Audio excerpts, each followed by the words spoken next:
You're listening to Two Chunks and a Hunk, a movie podcast where we give pumps and dumps.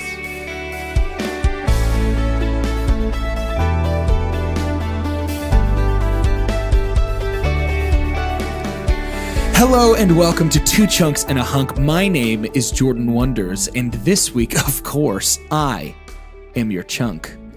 I'm Doge, and turn to page 134. And I'm Carter. My dad didn't chunk, and neither do I. That's me trying to be bad at intros. Daniel Right. Badcliffe. Yeah. Badcliffe. Nice. Hunk Yeah. over here. Tell talk us about a little that? bit about how this is happening. Yeah, so this is a great honor for the both of you. Because today, so honored. I feel it. today you have an award-winning chef on your program. Okay. Just 3 days ago, I was awarded the Victor's Crown in a chili cook-off. And let me explain to you the way the award ceremony went. So my chili was number 2. And as they Doesn't were... sound like a winner to me. As they I was were- going to say most chilies are. For me. You know what I'm saying? Nice. That kind of classy highbrow humor that Two Chunks and a Hunk is known for. So when they were announcing the chili, for whatever reason on the scorecard, they wrote the second place number of the chili and the third place number of the chili. For me, for first place, they wrote the number of votes that I got, which was 11.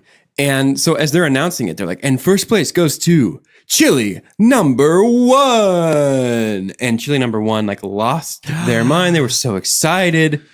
And it was Miss America situation. I was about to say it was a real like Steve Harvey, like real La La Land Best Picture situation. And so they're like, oh, yeah, no, we read that wrong. The winning chili is actually number 2. And everybody was just like dead silent in the room while I walk across the room and receive my $25 Target gift card. Oh. And I'm like looking for snipers in the eaves. It was the Sure. most uncomfortable Grassy knoll situation. Exactly. type. Did For your real. chili... With chili, though, it's more like gassy knoll. Honestly, Hey. best joke of the show Yeah, so far. so far. Of all Best time. joke of the show so far. 50-something episodes, and that's our peak. Did your Wow. chili have a name?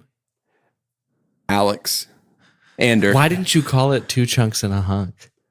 Couldn't that not have been a part of like... Because there's chunky chili out there. I should have done that. Yeah. I should, like That a would've real, been really like a good. guerrilla grassroots marketing That's thing. okay. You're think still that the would've been hunk. good. You're still the hunk to us. No, that's very fair.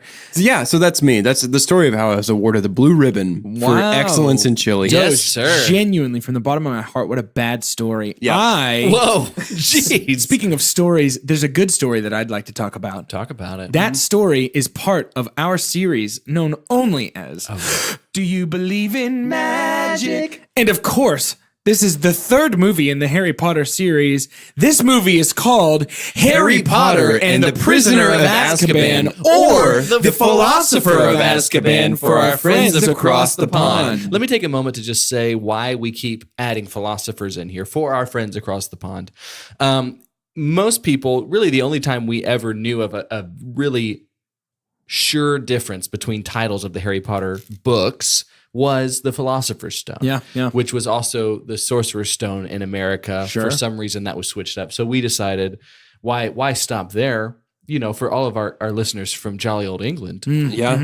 we wanted to let you know the philosopher. The mother country. Yeah, the or philosopher will never Our go friends away. across the pond. He's even Exactly. made his way to Middle Earth, as Now- most philosophers do. As we're gonna kind of jump into talking about this movie, there's something that I'd like for us to do as an organization. As Is a it what friend I group. hope it's what I think It is. So Okay, good. I'd like to actually propose a name change for this bit from last week, Okay. if that's okay. Because Yes. last week the name was bad. Okay. Last week we called this second half IMDb trivia. That's a mouthful. Yes. Now IMDb trivia is where we're kind of getting the source material for this bit. So might I suggest I am doo-doo trivia as the Yeah. name for the bit. Okay. Yeah, I like it. Okay, so this is a game that we've come up with, and we've sort of tweaked it since last week. In this game, I'm going to read 2 pieces of trivia. One of them is from the Internet Movie Database, and the other one I just made up. Okay. Carter and Doge are going to guess which one of the 2 pieces of trivia I made up, and which one is from the Internet Movie Database. I'm thinking This is- we'll do like a on 3. Yeah. We'll say first or second or Yeah. something. This is real reality podcasting Yeah, too. No scripts, no producers. We've never heard these before. We'll call it number 1, number 2. So you'll say 1, 2 when it comes time to vote. Now, do we say the number or the number of votes that it has? Because that number, has caused the number. confusion in my personal life Let's recently. do the number. Okay. Allow us to present I Am Doo-Doo trivia. Number 1. In scenes when Harry is wearing his glasses, his eyes are slightly blocked from view by his glasses.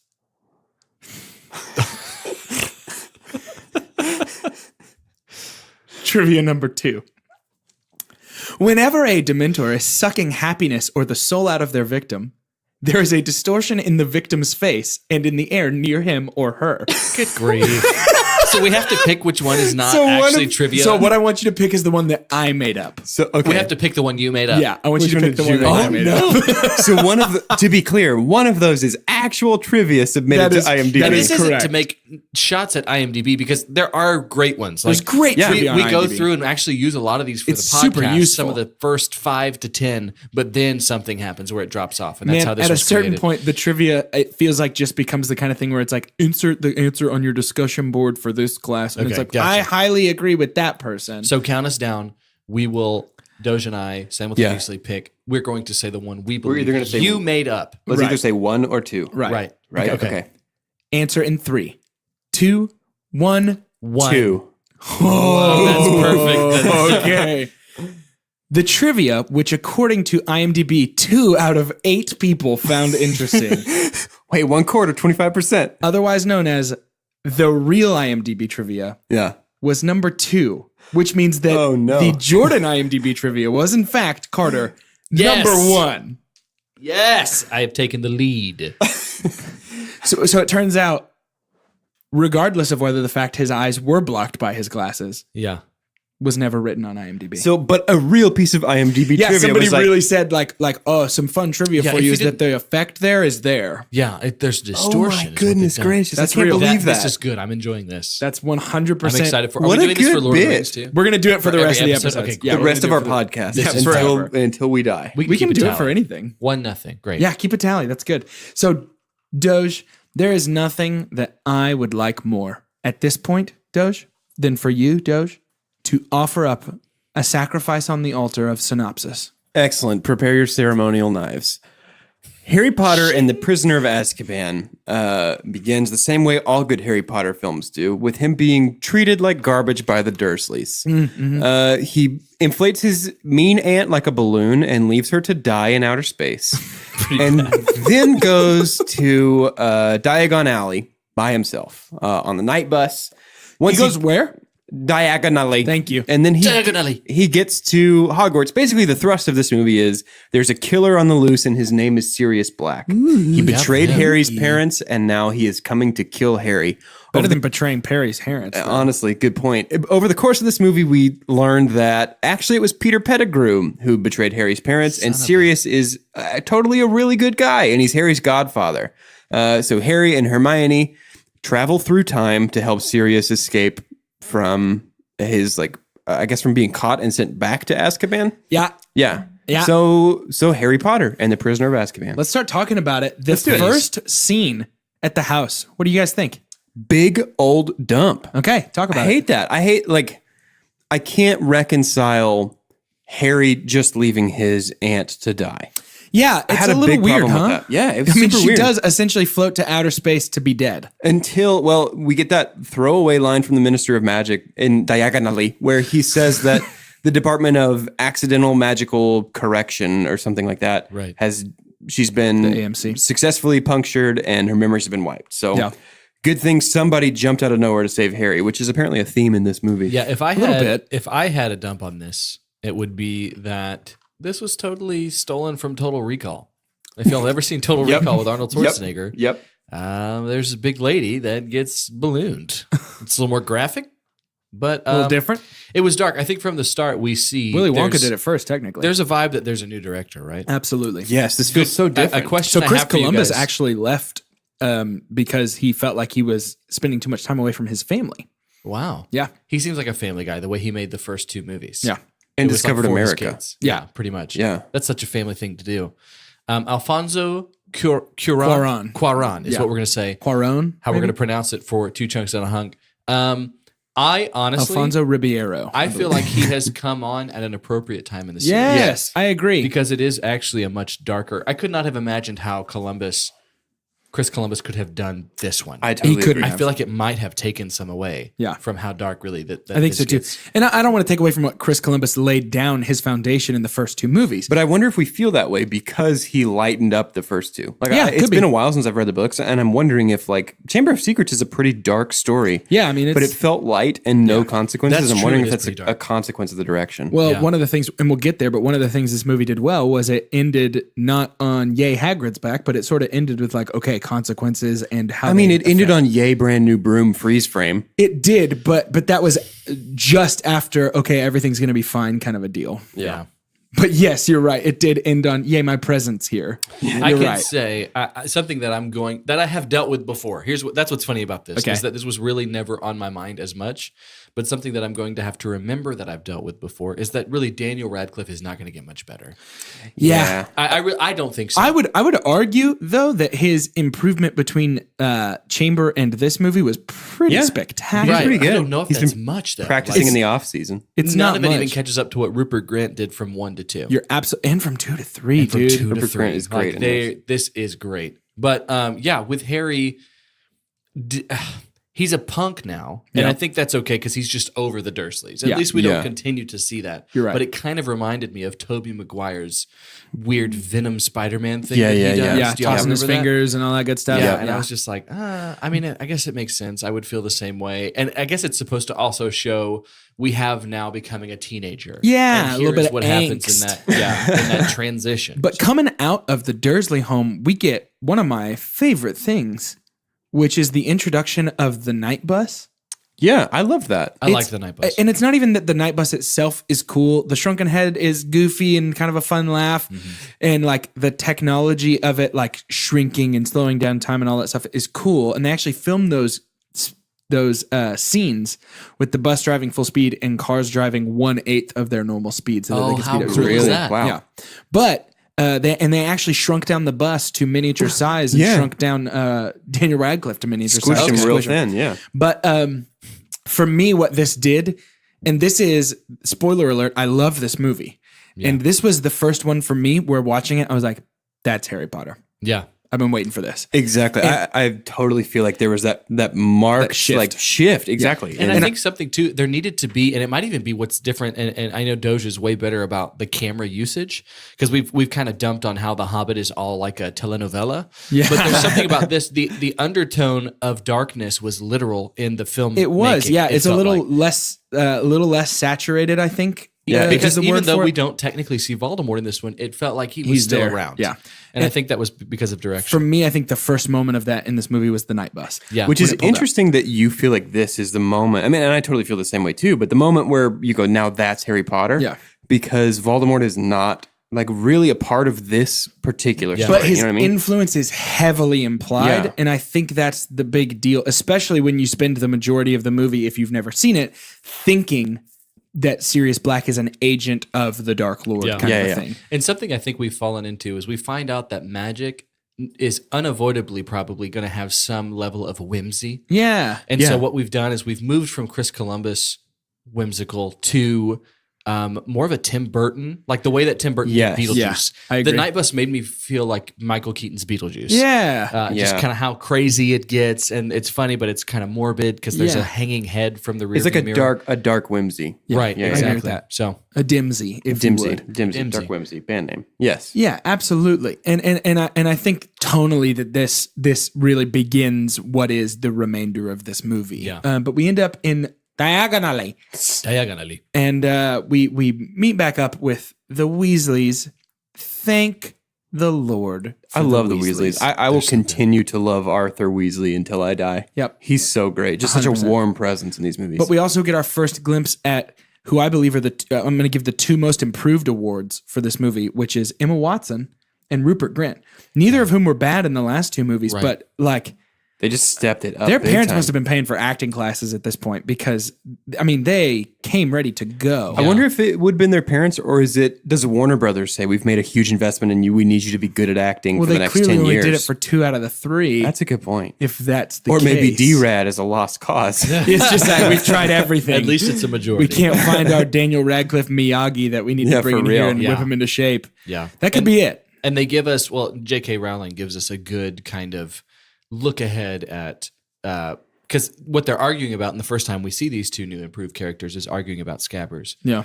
To be like, hey, this is going to be something later. Yeah. It's going to get crazy. But how much, guys, and it's bad, I can't remember his name or if we even got it, but it might be credited. But the person who comes, the hotel they're staying at to come get Harry. Igor, basically. Yeah. An Igor character. I did like it. I know it's kind of a carbon copy of some other things we might have seen before. Here's my question. What is he? Because like in the magical world, we have humans and then we have all these other little creatures. Did he have pointy ears? He had pointy ears. Did he? Yeah. Maybe he's a big house elf. So this elf. movie, so we get him with pointy ears, which are like, where does that fit in the universe? And then we get, and I know a whole lot has been made about this online, but in the Leaky Cauldron, we get a wizard who is reading Stephen Hawking's A Brief History of Time and using his finger to stir his drink. So he's reading Muggle science and performing wandless magic. So by the universe that Rowling has established in the books, this guy is the most powerful wizard of all time. Yeah. Like it's a big deal to do wandless magic. Like Dumbledore does it at one point in this movie. And like that, if you've read the books, that's when you're supposed to be like, oh my gosh, Dumbledore is like the man. And this dude is using wandless magic to stir his coffee. My assumption and also, is that was a novelty mug, much like the self-stirring mugs with the exactly. blender bottom, Yeah, good and point. that spoon was actually just attached to the mug. Okay. That's my head. the mug for that itself was moment. enchanted. He wasn't actually doing wandless magic. Yeah, right. I'm Okay. sure that's exactly what it was. That's my thought Perfect. at least. I think they definitely thought it that deeply. Yeah. Thought that far through it. Good talks. Good Words talking are with easy words. for me to say. But from the Leaky Cauldron, we jump. Cornelius Fudge. I mean, that's We get that's a big Cornelius deal Fudge for him the to first talk time. to Harry because we get an introduction of, yo, this dude's out to get you. You guys know how, like, when you break the rules of your school during the summer, the president of the United States comes to talk to you in a hotel, though? So here's the thing.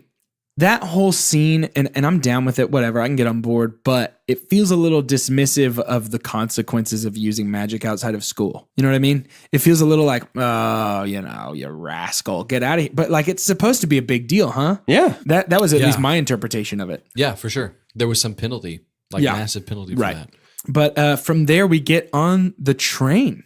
Do we not? The Hogwarts Express, yeah, where apparently Lupin is sleeping like he's a bum. Yeah. Like he's been living on this train. A little bit. Right. Can we spend some time on the train? Yeah, for sure. I mean, it feels like he might have changed recently. Because one of the first times we ever get a descriptor of him, there's always a mention of his scars or fresh cuts and things like that. I have a question too, because this is in Do You Believe in Magic? We are comparing two franchises. Yeah. I want to hear from you guys. What would you least like to come across? And I'm going to give you one of each. One Dementor or one Ring Wraith, though we haven't technically seen them yet because we aren't quite in LOTR. But what would you least like to come across at night, a Dementor or a Ring Wraith? Do I have the ring?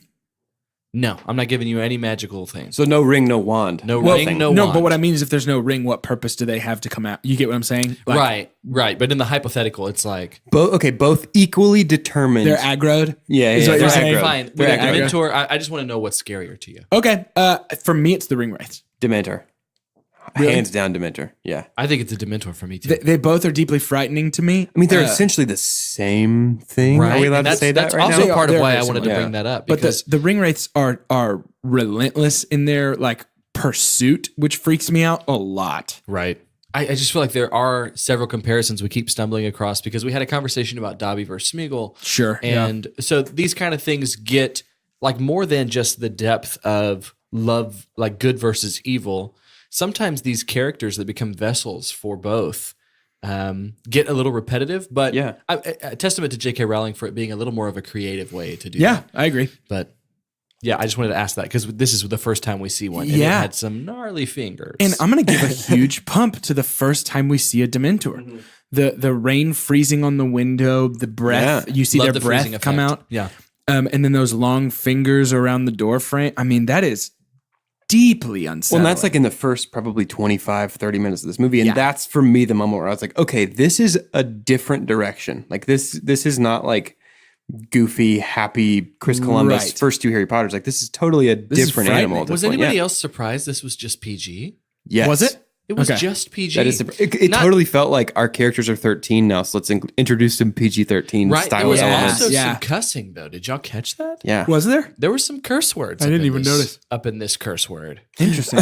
Well, and in this scene, we also get our first look and first interaction with a man who was almost my super pump alone. Yeah. That is Professor Remus Lupin. Yes. I love him so much. Too. This was the first time the reader gets to legitimately like the replacement for the Defense Against the Dark Arts. Yes. And it's so good. And He's still my favorite. Like of the whole series, any Defense Against the Dark Arts teacher, I'm like Lupin, hands down, is the he's very the best best. one. Well, there's going to be people who go, Snape was the Defense Against the Dark Arts teacher at one point. right, Oh, yeah, he's he his own was, thing. but I like Lupin better than Snape. I do so too. at me on Twitter. I do too. But Lupin, I mean, first of all credit in the world goes to David Thewlis. Right? What a good casting. I've seen him in some other things, and he's always fantastic. But as Lupin, I think he just kind of came alive. He's one of those actors that I can't see as anything other than Lupin now. Yeah. Like watching Wonder Woman was really tough for me to buy him as a villain. Yeah. Because Honestly, forgot he's in Wonder Woman He's until right just now. been this warm presence. You know what I mean? Yeah. Like, I love Lupin. yeah, he's really good. Carter, you dig him too? I also love Lupin. Like, Lupin is one of my favorite characters, and were it not for someone else, would have been my super pump. Yeah, in I this feel that. episode. Yep. I feel that. So we get the introduction of the fact that, hold up, chocolate stops the pain from the Dementors. Do we want to talk about that at all? Or What's was the that deal from there? or is that from a boggart? No, it's No, Demeter. he offers him chocolate on the train too. Yeah, if you Oh, and that's yeah. like in the book too. Like if you have a brush with a Dementor, you got to eat some chocolate to replenish your soul So points. I guess. I have a fan theory. Okay. Hit Ready? me. Hit me. Dementors feed on joy. So when they're eating you, Okay, don't do that again. they're eating your joy. Okay. What's more joyful than a little half Hershey bar? A whole Hershey bar. Yeah, what's the biggest I amount mean, of that'll- joy? Like, if you're to consume joy, it's that. It's got to be If a you bell curve. if you at some take point. if you just take a dip in a chocolate fountain, if you fondue yourself big time, Okay. will Dementors stay away forever? They probably won't even know you're there. Loophole. Lupin hole. Oh, dead. Yours was cooler. So Lupin kind of just stands up and points his wand at the Dementor and makes a I weird thought face. he cast Expecto Patronum silently. Canonically, he cast Expecto Patronum, but he just stands up and David Thewlis, I love him so much, has the blankest look on his face when he stands That up is from correct. from his That bed. is correct. But that's sort of our introduction into, these are some bad boys coming for Harry. And the tone is the same the whole movie. Yes, absolutely. Everything's falling apart. I remember that when I was reading it too. I was like, Yeah. you can't catch a break. So from this point, Harry Potter becomes the little boy at Jurassic Park that gets Yep. electrocuted and then Uh-oh. sneezed on. And then like it's Yep. I remember feeling that sorry Yeah. before. And I think it was the first time I watched Jurassic Park of like, poor kid. Poor kid. Like Yeah. everything's bandaged and he's just trying to get home. Like this poor kid. Yes. and we pull up from the train to our carriage ride to the school, which is what, our third mode of transportation we've ever seen to get from the... Yeah. And there's several in the book too. There are, yes. But I want to pause for just a second. Yeah. Okay. Hogwarts as an entity has never felt more real to me Right? than in this funny. movie. Yeah, Yeah, I feel me the too. same way. And all credit here goes to Alfonso Cuarón. He is the one who said Hogwarts needs to be less disjointed. We need to figure out a way to connect areas of the school to Yeah. where it feels like a real place. So we get the long bridge.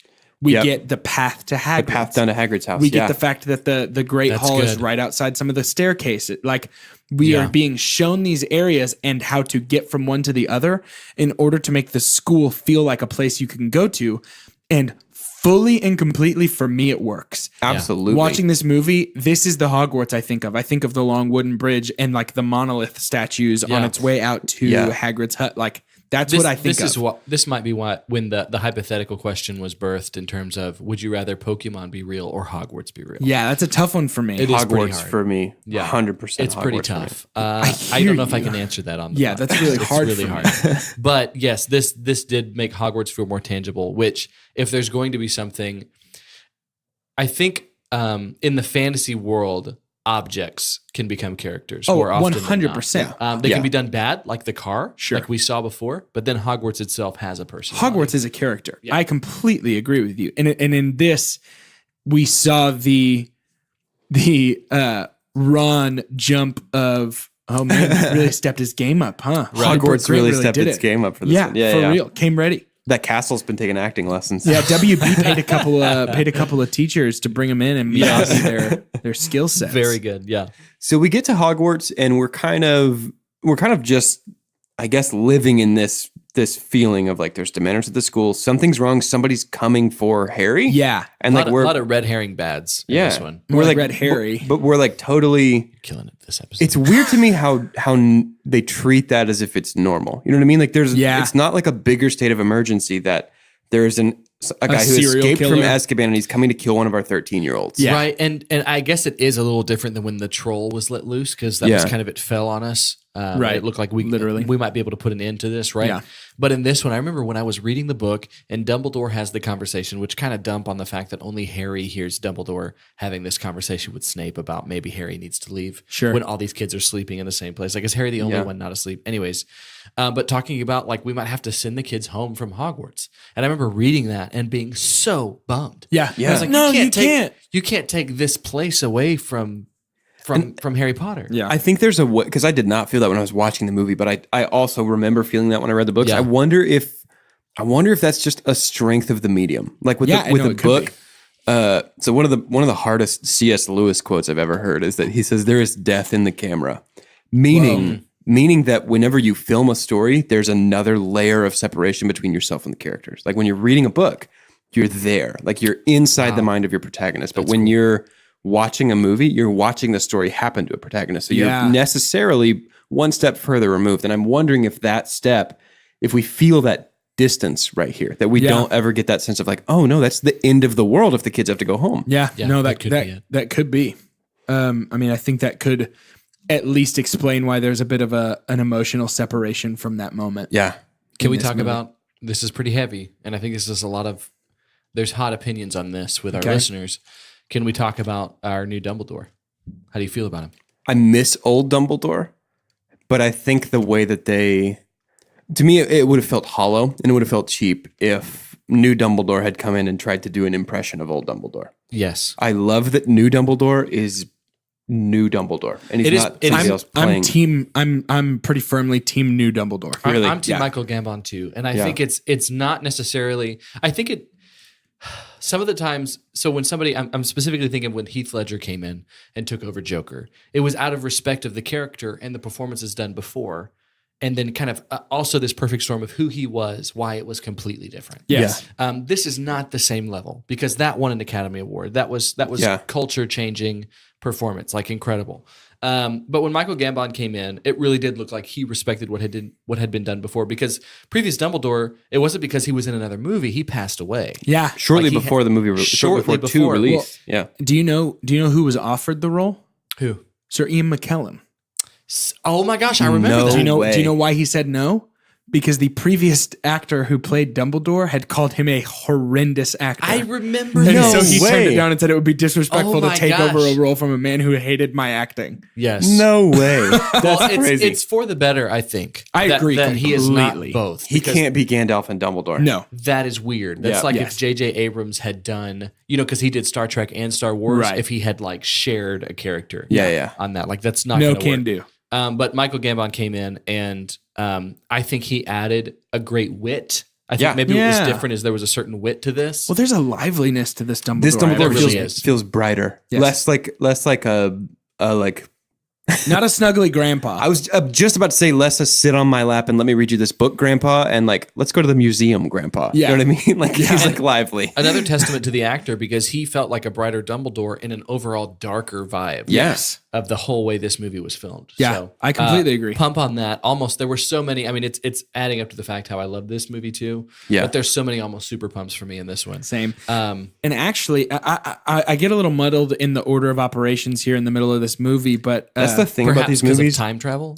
Well, maybe. Don't even talk about time travel yet. It's hard to keep any of the Harry Potter movies straight for me because it's always like there's the Dursleys, we get to school happens, we leave school. You know what I mean? And the school happens portion of that story can happen in any order in my mind. And that's what's so tough is because with all of the material that you get in the book, you kind of that's got to be so hard to storyboard the movie. Oh my God. Like how on earth do you get to choose this? The only time they get to split it in half is Deathly Hallows.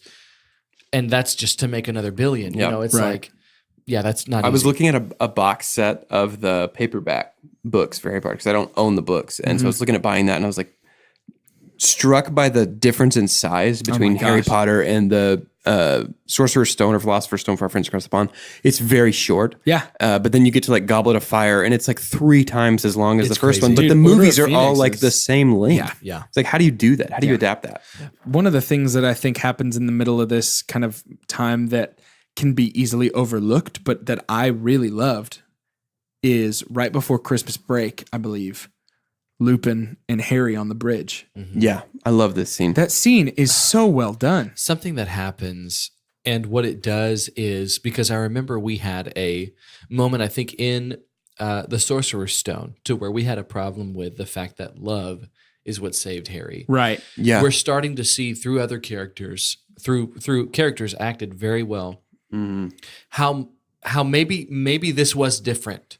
Maybe this Right. family was unique because of how much respect are from all of these friends that are willing to continually put their neck on the line for this family and the one thing that is left of this family. Yeah. And we get that with the relationship with Lupin, with what we see later with Sirius, and it goes on and on. And so that was just so sweet to me, of just seeing how they were caring for him. Yeah. I love it. I agree. Totally.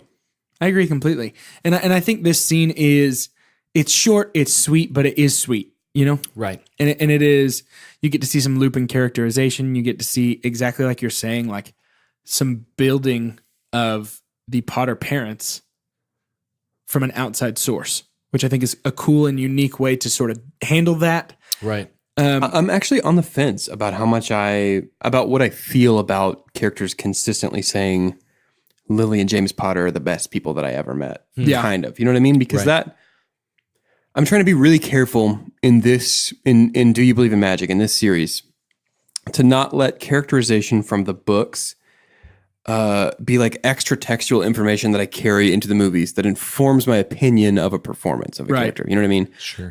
We actually, so for our last Harry Potter episode, we said that we weren't sure why the Dursleys were so upset that Harry was going to Hogwarts. Why did they not want to let him go? And Colton Kingston, who is a great friend of the show, he consistently sends us pumps and dumps. He actually texted all 3 of us and gave lots of really great and really valid reasons from the books that, you know, the Dursleys are afraid of magic and they wanted to keep Harry from suffering the same fate as his parents. But those are in the books. You know what I Right, mean? Like, yeah. that's something that I'm trying, a balance that I'm trying to find is weighing like, what are we presented in the movie? That's all that we can talk about. That's all Yeah. we can take into this discussion. So all that to say, I feel like we're a little heavy in the movie, particularly in this one, on the like, your father James, the best man that I ever met. Right. Your mother Lily, the kindest soul I ever met. Like it almost gets to like wish fulfillment where Harry's finally like, yes, I always knew that my parents had to be good because they're my parents. You know what I mean? Right. That's true. Yeah. But I don't know. Something about this moment on the bridge to me isn't that. To me, it's more characterization of Harry by letting us know who his parents were. Yeah. And I appreciate that. I like that Lupin is confirming things we already know about Harry by telling us things that we were hoping about his parents. Yeah.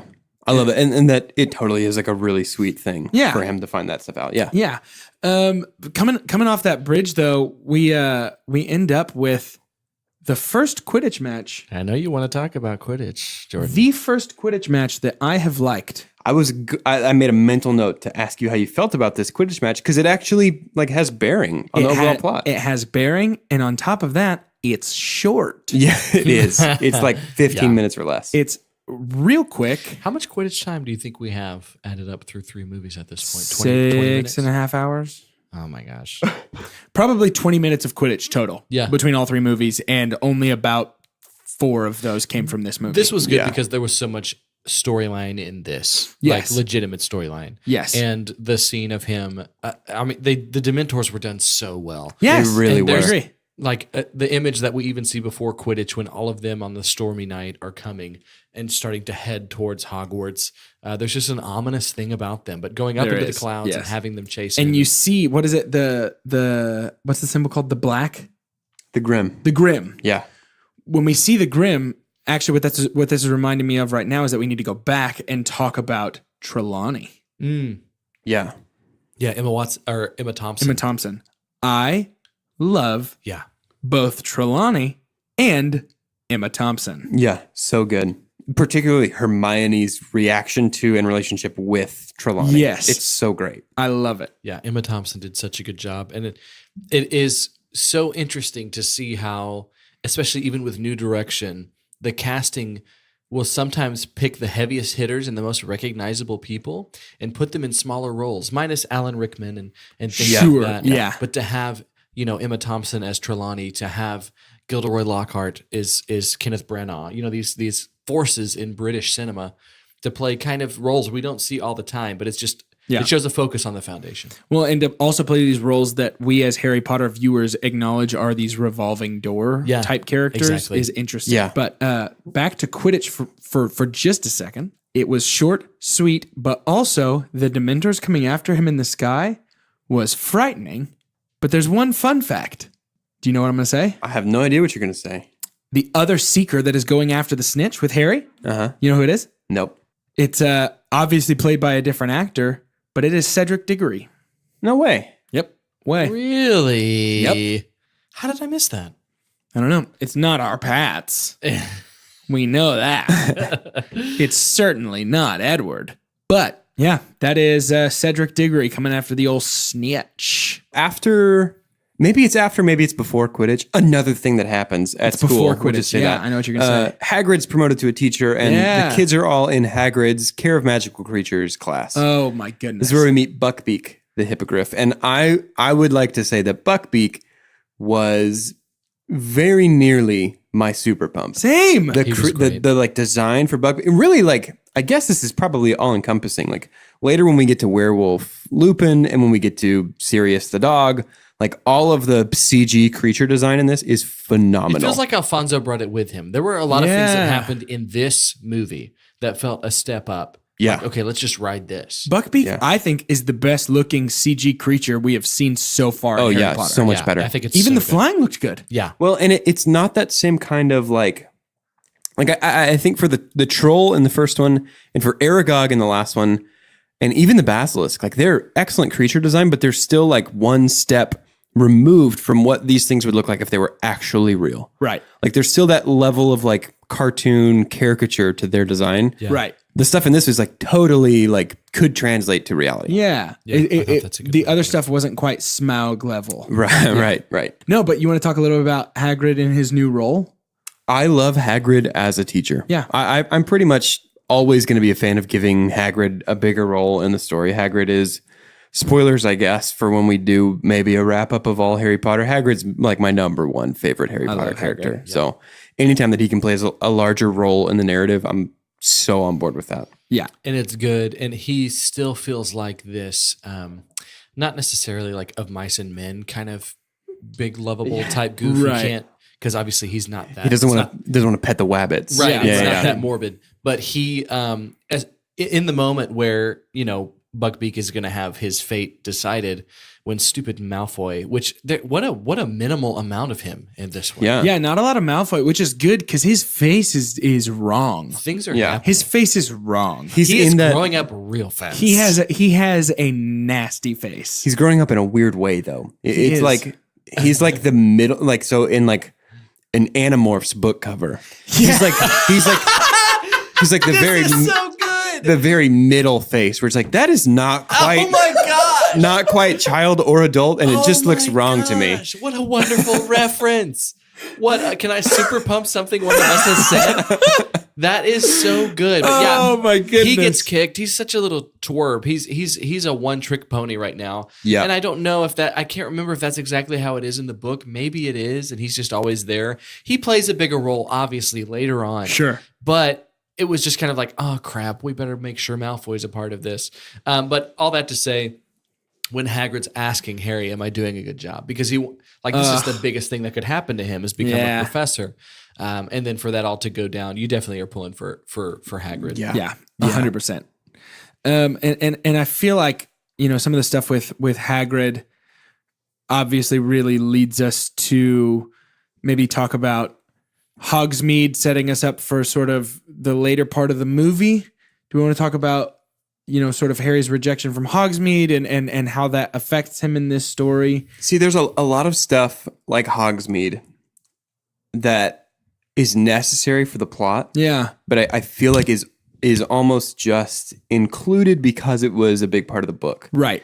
Like Hogsmeade itself, like there's definitely ways to streamline the kind of like back 2/3 of this movie. Sure.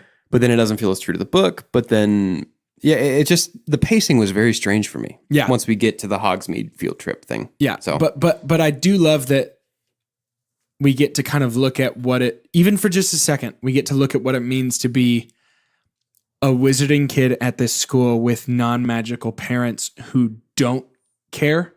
So, you have Hermione, a girl who is from non-magical parents, from Muggle parents, but they obviously signed her permission slip. yeah. They're down with whatever, which I think eventually we learn that she has a charm on her parents, but whatever, we can talk about that at a different time. Sure, we see them in Diagon Alley in the previous. No, movie too. she only charms them at the very end. Is to that like it? to like whenever she goes for like the final confrontation, Yeah. so to forget that she existed, which we'll get to that. We'll get but there. that's incredible. Yeah. But the big thing with Harry is that he has got non-magical guardians who are not supportive and don't want him to have anything extra, would not, sign that kind of thing. And so unfortunately we kind of see the, not major consequences, but personal and emotional consequences of Harry once again realizing that his lack of parental guardians is a real crippling sort of aspect of his character. Yeah.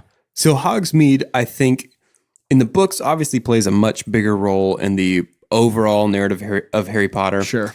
In this movie, Hogsmeade exists as a way for Harry to get the Marauders map from Fred and George, and to see the Shrieking Shack. Right. Yep.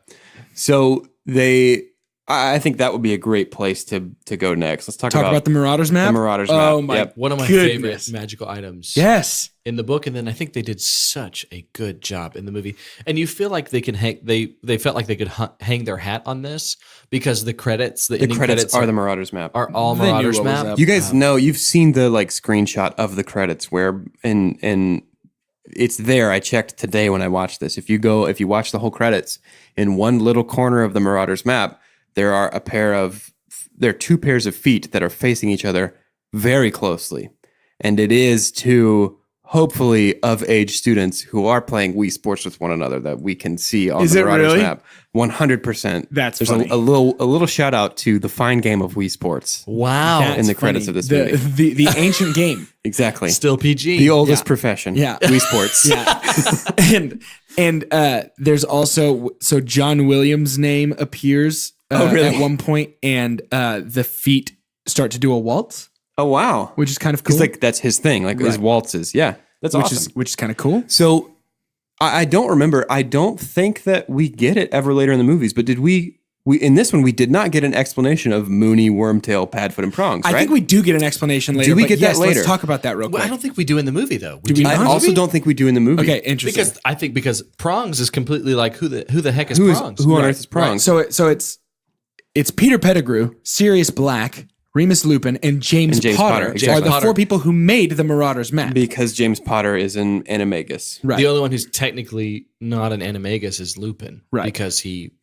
And don't we get that? I mean, we get there. That's so Is much. James an animagus, or is it just because of his Patronus? No, he he's an could turn animagus. into He is a an stag, animagus? yeah. So that's the thing. Like, I wish we had gotten that little bit of characterization, because to me, that helps me buy the relationship between James and Peter and Lupin It makes and the betrayal Sirius, a little more real. because Yeah, they that's all tough. like, and maybe I'm misremembering this. Please let us know if I'm not. But in my recollection, like Lupin gets the werewolf curse, and they're like, "Hey, we're going to become animaguses, so we can chill with you whenever you're a werewolf and keep you from hurting people." Right. Like, I love that kind of like Yeah. relationship, and we don't get that in this. I agree. And I think that would have been beneficial to a viewing audience. I can't remember if they go over it later, but I do remember telling Callie about this right after we watched this movie, and did the she same acted thing. like she didn't know. I did the same thing. So and maybe it's not in the movies. I think we need that in this one, because that helps explain why, like, if Lupin tells Harry that gives further context for when Harry's like, "I saw a white stag that saved me." Right. Right. it had to be my dad. Like that Yes. makes so much more sense if we know. And I wonder if what happened is because this direction and the whole thing, like in terms of the director and then everybody who's writing the script, is so much feeding off of knowing that the audience will have knowledge of the books and have read them already. Yeah. That they maybe it's easier Skimming to over. forget or Yeah. skim over that kind of thing. No, I definitely think that's But possible. I'll dump on that. I would have loved an explanation of the authors of the Marauders. You know what I Yeah, mean? because Sure. I think this movie as a whole does a better job with reveals than Tom Riddle turning into Lord Voldemort. Yeah. Right? Like everything is growing up in this Yes. movie. Yeah. Like the writing, the twists, it's all more mature I agree. and well done. But yeah. Is it time then? You said twists, and maybe we need to save this for just a few moments from now. Is it time to talk about the big twist at the end of this movie, though? Let's jump through real quick as we sprint past Hagrid's hut, the execution, quote unquote, of Buckbeak, sort of the craziness with Draco Punch, The reveal of Scabbers. the reveal of Scabbers. Yeah, let's camp out here in the Shrieking Shack. I also do want to pump on the executioner. I think just the massive weapon on just a scrawny guy. Like Alfonso didn't really fall into a lot of here is the mold for what this looks like in fantasy. Right. And we'll talk about that too. My super pump was almost the werewolf. Like this representation of the werewolf. Yeah. It was incredible. Is not like anything we've seen or will even see because another big antagonist is a werewolf that we'll see later in the series. But I think it was so creative in how they did creatures in this movie. Yeah, I agree. Yeah. So let's camp out in the Shrieking Shack then. We get the big reveal that Sirius is not the guy who betrayed Harry's parents. It's Peter Pettigrew, Ron's pet rat. Snape comes in. My super pump is Sirius Black. Okay, that's what I was going to get to. My super pump is Sirius Black. Mine is too. I'll have a specific moment though because I feel like 12 years?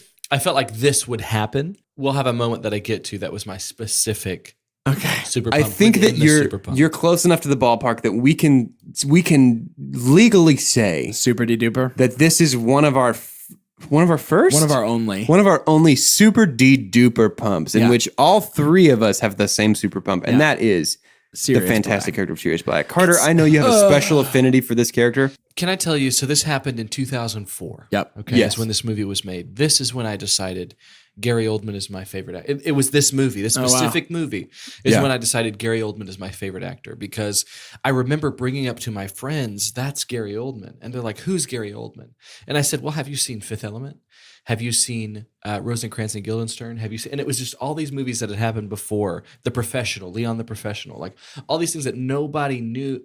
Oh, that was him. Oh, that was him. That's when I was like, that's an actor.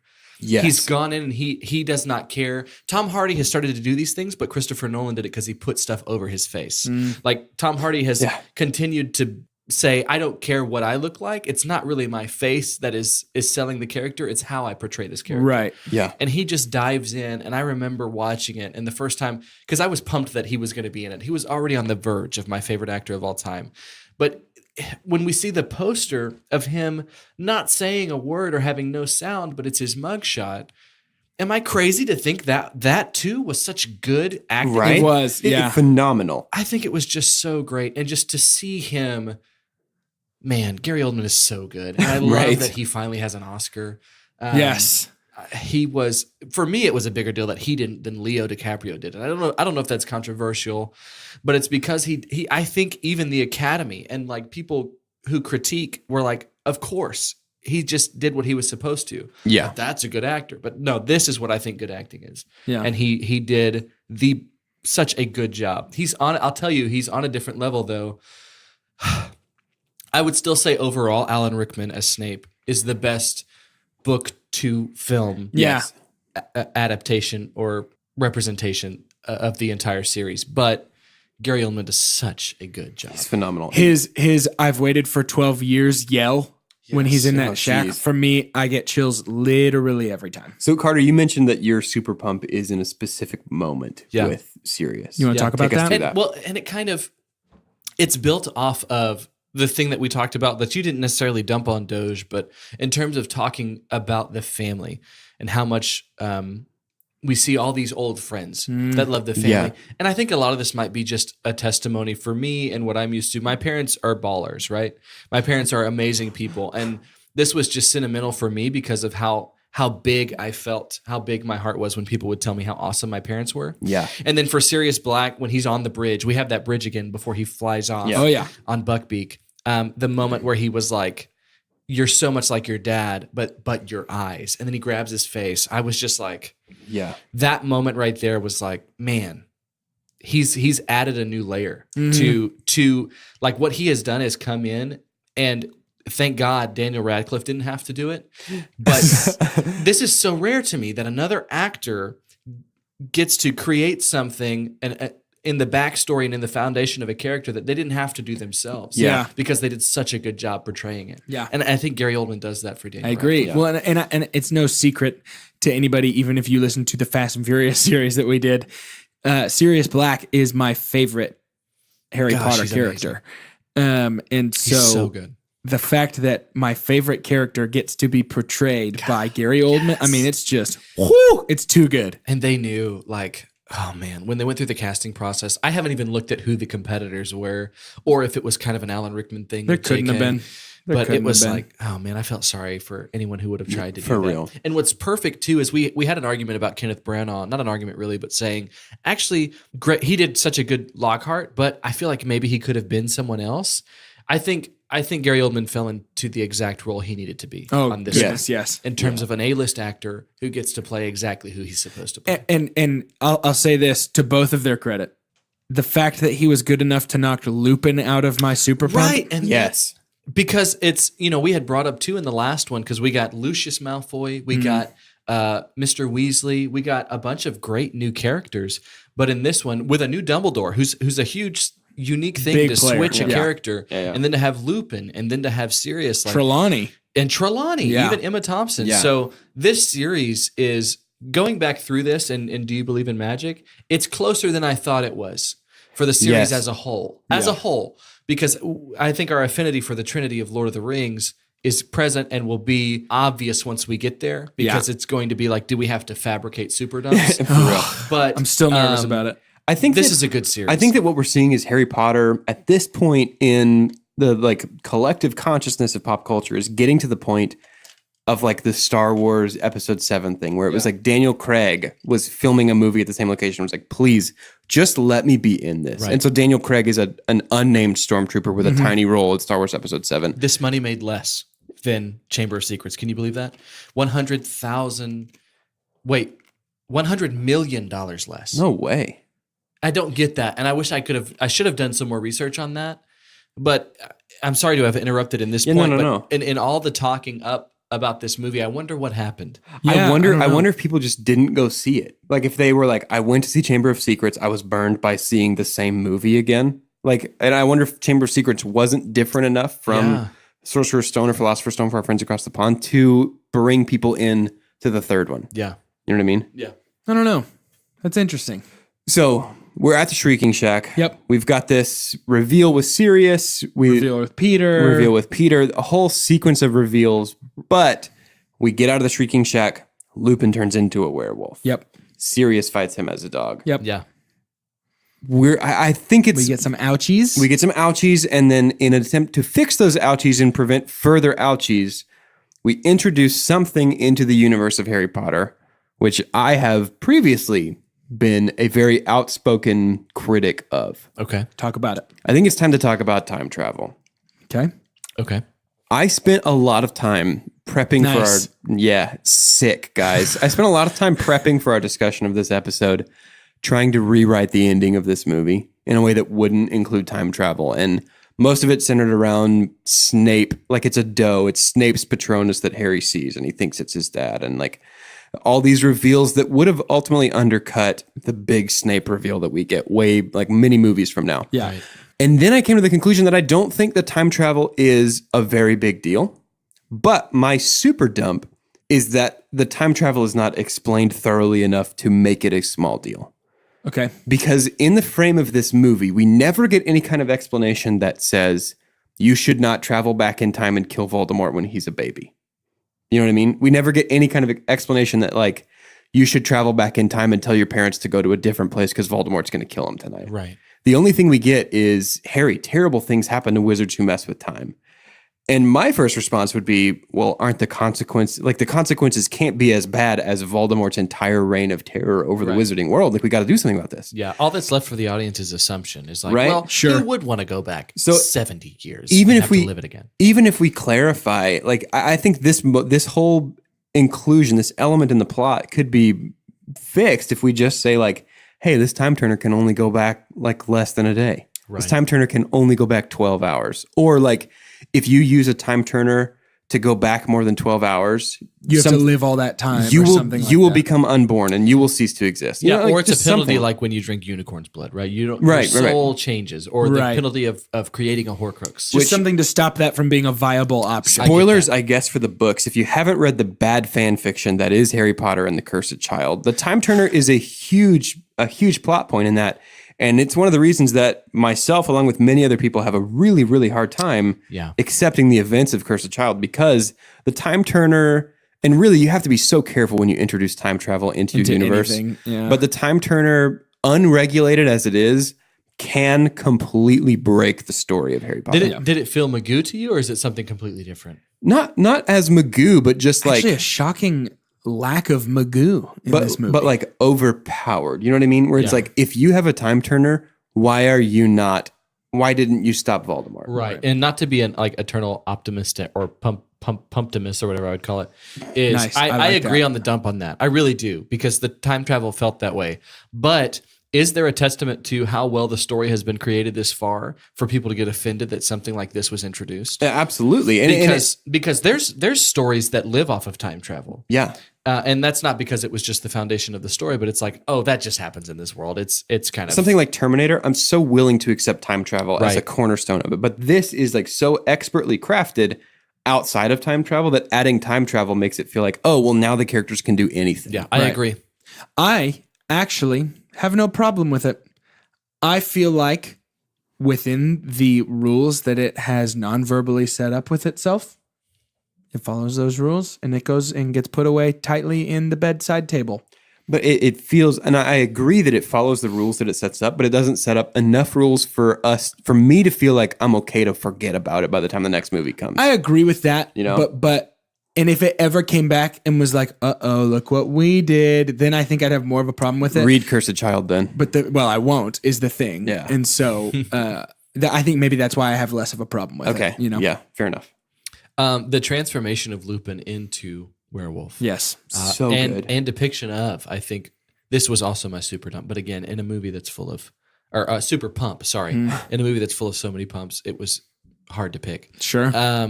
But that's also a reason why I was like, this is PG. That was kind of scary. And Yeah. good grief, poor Jordan and I, we might as well be holding hands right now. We're having to go through so many spiders. Right? There was another the one in this Boggart- one. The spiders. Boggart happened early. And We the forgot to Boggart- talk about the Boggart Boggart. was done really well, too. Boggart was was great. great. Boggart was done really well. Can we talk about how much scarier the clown was than anything else that Right. they I know. brought in? It was like when We she were turned the watching- snake into a clown, I was like, nope, worse. Yes, I was watching. You with ruined Ch- it. With Chelsea was the same way. She was like, "Why is it rocking like that? I want to be a part of this." Yeah, it's not good. But we get finally the time turner. We run through kind of all that good stuff with the saving of Buckbeak. I have a question. Yeah. And I love that it's been kind of a theme of at least the Harry Potter side. But Doge, the feeling you have about the Sorting Hat, and different things like that, your explanation really of why that might irritate you a little bit is like, oh, we've made that turn into something. Did you feel that way about the Whomping Willow in this one? Absolutely. Because it was the guard of the hideout? Of the secret passage. Yeah. It's the kind of thing, it's reverse world building, but reverse world building that is really apparent. Okay. Where it's like, I introduced this powerful thing and I've got to find a way for it in my next story. Okay. Yeah. Yeah. I thought of you when that happened. Yeah. I was like, because I'm starting to notice it now because you brought it up. And the fact that Lupin had the like easy, quick spell to just shut it down was interesting to me. Right. Which sounds like a spell Felt like a dump. that anyone could have tried to stop something from moving violently. It's Sure. Arresto Memento, which did they learn Petrificus Totalis whenever they were fighting the Pixies? Yeah. Yeah. Okay. Well, regardless, those are the same spell basically. So why not try Essentially, that? yeah. You learned it earlier You in felt this like movie. Hermione would have thought of that. Right. Yeah. I almost called her Hermione because that's still a part of me. I don't know why Hermione. all of that's America still was so ignorant. deeply ingrained. Yes. But so we get the saving of Buckbeak, and we get the running from Lupin, and we get the from Hermione's perspective. I think the thing that irritates me about the time travel is that it's so like Deus Ex Machina, where it's like, yes.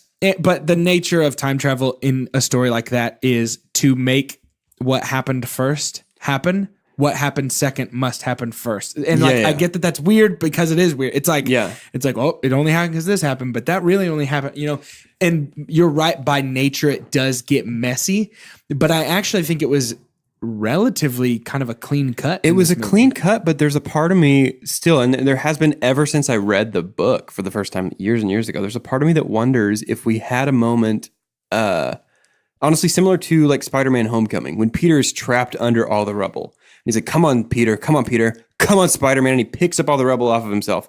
If we had a moment like that with Harry while Sirius is dying, and Harry cast the Patronus there rather than other like duplicate time traveling Harry casting it across, I just wonder, like, would our character motivations change, or would they feel more complete if our characters weren't time traveling to save themselves, to write themselves out of a corner? And I don't want us to get so deep that we suffocate. Yeah. But do we think...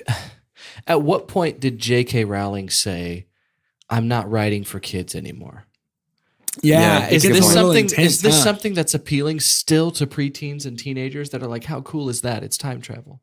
Yeah, right? Maybe it's so interesting to me because she was able to do something to where she would get you over an 8-year span. Like, and what happens to you in human development during that time? Well, it's like is it going to change the way you're writing now? Well, and her character, I think she captured that transformation well. Right. And imagine if the troll in the dungeons had happened in the last Harry Potter movie. Yeah, it would have like felt goofy. As like 18 years old, like, oh no, there's a big cartoon Shrek in the bathrooms. You know what I mean? Like, what are you doing in my room? That was a weird Shrek. No, it was a bad Shrek. That wasn't a good Shrek. Hold on, let's run it back. Let's try it again. What are you doing in my room? Are you trying? I sound like such a meanie. That's as hard as I can. That's good. That's my best shot. That's great. All right. That's great. Excellent. Maybe one more. Thank you. Guys, I don't know if y'all saw this, but I feel like I saw the three of us peeking through the window just now outside of Casa de Chang. No, it was. Is that what my hair looks like from the back? It was nothing. That's so. Anyways, he's gonna be here any minute. Yeah. Any minute, he's gonna save us. Yeah, we're good. He's dying. I'm realizing now I can feel the wrap up starting. I can feel it. I can feel the gears turning. It's coming. I'm realizing that I accidentally skipped over my super dump.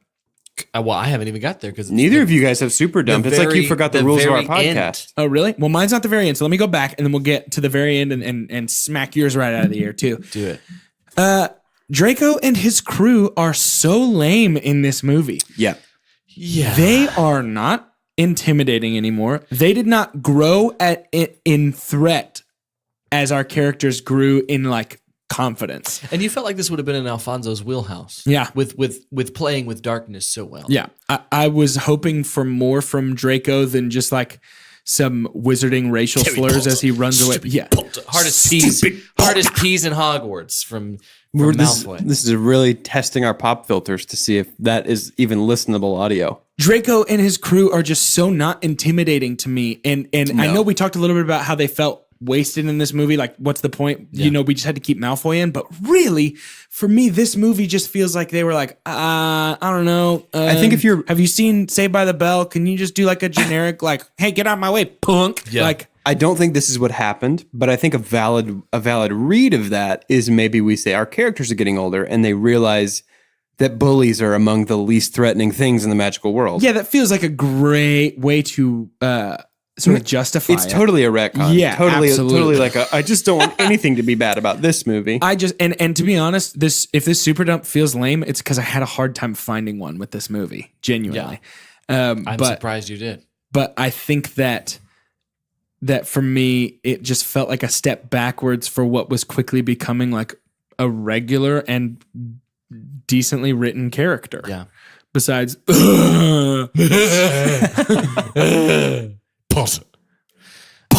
my super dump. Ooh. Alfonso Cuarón. There's something about him that's. I just imagine everybody in production was like, yes, we understand you like the 80s, but that doesn't make sense here. Why would I don't think we need to do that. I don't think we need to have this music montage. I know exactly what I you're don't think talking we need about. to put on that Walkman. Walkmans, I just feel like it doesn't exist in this world. Are you talking about how the movie ends with "Hey, hey, hey, hey"? No.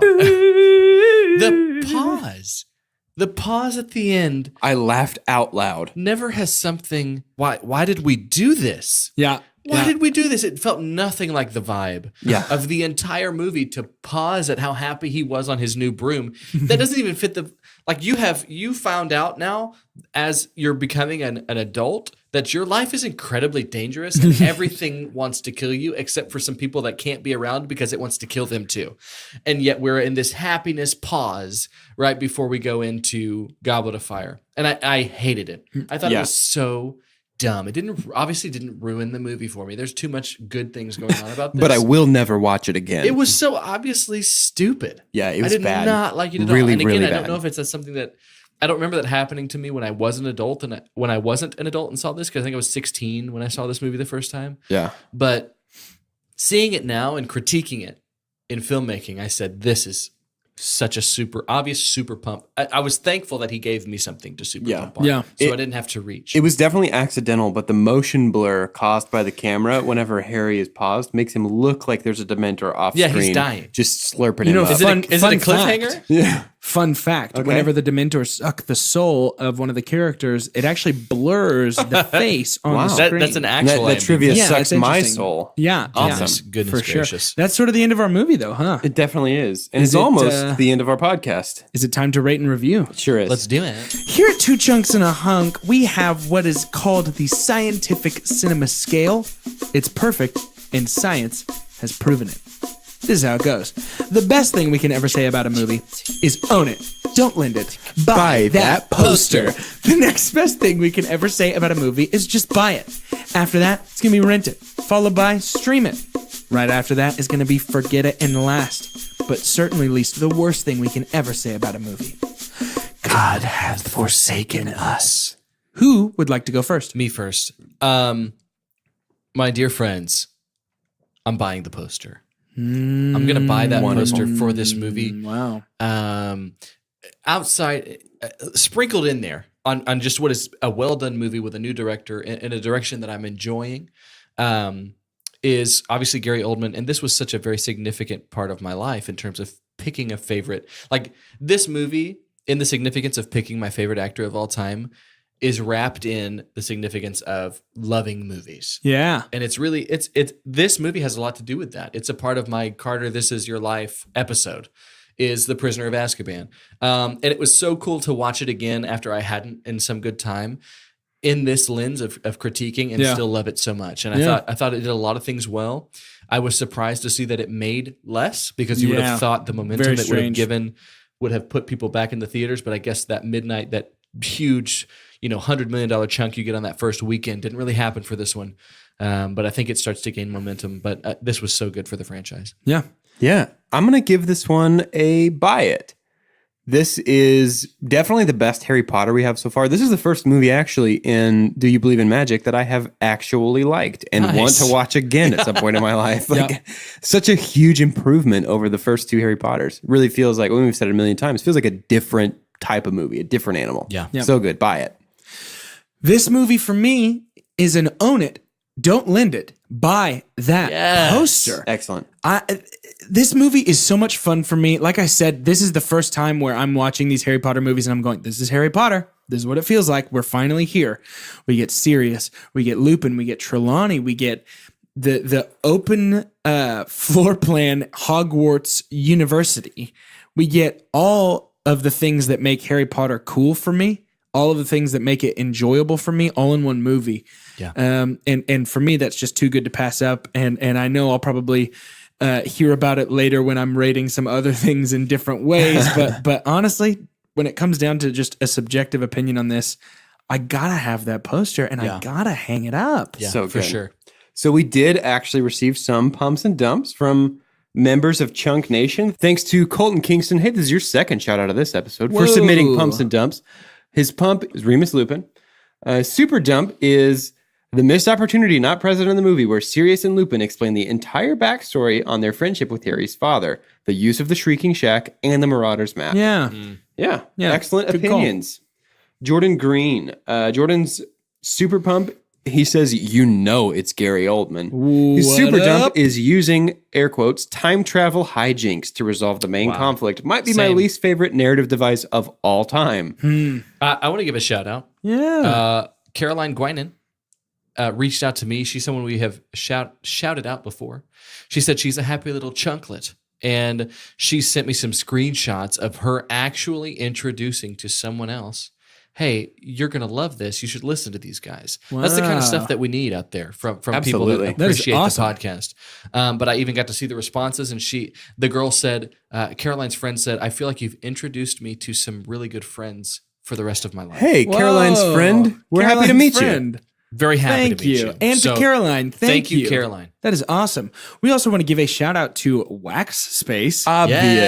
Hey, Cliff, thank you, Wax Space, for letting us use your wonderful area to record our podcast Yes. in. If you are a young professional, a creative type, or somebody who just needs an area to get some work done, come on to Wax Space. Or an event. You can plan an event and they've got a massive space here. Make it Or if happen. you have a movie review podcast where you give pumps and dumps, Cancel you can do it. that. Yeah, you We're can't the only use- one in Dallas. You can't use our place. Get out of here. Guys, I have something to share. Oh, And sure. I want to say, first of all, one of the best things that you can do for our podcast is rate and review it. Yes, And let me please tell do. you why there's some especially special things about this. I stumbled upon it because it's something that I've thought of for myself for a long time, and honestly never thought this was attainable. But I feel like many of our listeners also go to Rotten Tomatoes. Yeah. Rotten Tomatoes is a great thing. We reference IMDb a lot. We reference Rotten Tomatoes, maybe more on our Twitter account, which you should give that a follow. Please do. But with Rotten Tomatoes, there's Rotten Tomatoes critics. There's certified critics, but then there's critics. I found out, and let's check these boxes together. So if you have a podcast, here's certain things you need to do, okay? First of all, you need to have a podcast that's been pretty consistent for 2 years. We've got a year, We're right? 50% of the way there. Half a check, 0.5 checks. 0.5 checks because you're supposed to have an average of one a week. We've done that. This is our 53rd episode, Yes. I believe, and not even quite a full year. We're coming up on that. We've got special things about that. You need to also have some kind of presence on social media.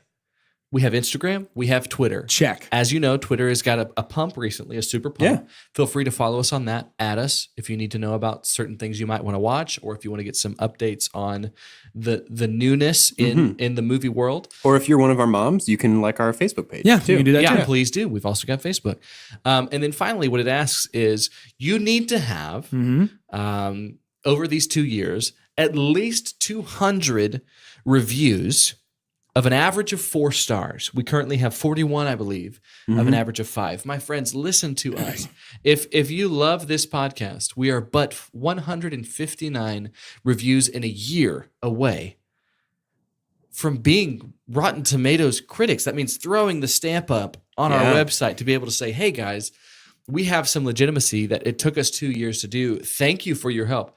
Honestly, please go and that would give be us huge. That would Yeah. be so huge. That would go be give amazing. a rate and review. It doesn't take much time. And to think, I know 160 is like 75% of what we need, and we've only got almost a quarter of it, but it doesn't seem like that much. I think that's what gets me excited. I texted Doge and Jordan as soon as I found this out and was like, guys, We this could do is this. possible. Yeah. So if anything, do it for that. Let that be the campaign. Is that we're trying to get enough to be Rotten Tomatoes critics and continue to do this. And while you're in there rating and reviewing the podcast, there's something else you can do for us. And actually, sorry, Carter, can you go outside real quick?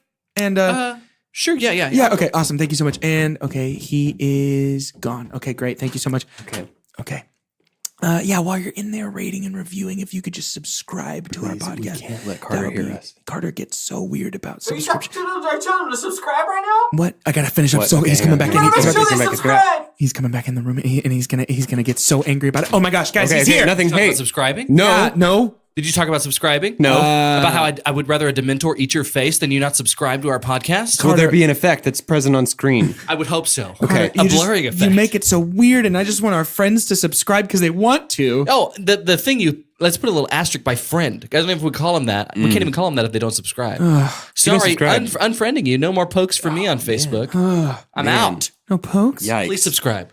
Please subscribe. Please subscribe. Hey, keep your eyes peeled next week. About 8 days from the time that this is first streaming into your ear holes will be our first birthday. We will be... We're but a wee toddler. We'll be all grown up. We're about ready to switch from diapers to pull-ups. And it's Well. going to be a fun time. So mark your calendars if that's the kind of thing you're into for October 10th. That's our 1-year birthday. 10-10. 10-10. Keep your eyes peeled and your ears peeled and your thumbs peeled. We will be reviewing The Legend of 1010. We will not be doing that. No. But we have some exciting stuff in plan for our birthday. So check it out. Check it out. Let's go then. I just took my Patronus test and this is stupid. Let's go. Okay, we're going to finish off the episode by each of us signing off with the name of what our Patronus is. Yay! So for 2 Chunks and a Hunk, my name is Jordan Wonders and I am a crow. Oh, that's cool. Guys, my name is Doge and apparently I'm a ragdoll cat. What's a ragdoll cat? Who knows? My name is Carter, and I'm a badger. Oh, you got a cool real animal? A ragdoll cat? What? That's a ragdoll cat. It's fluffy and cute. It's genuinely the Fancy Feast cat. As if the mentors are like, "Ah!" That feast is too fancy.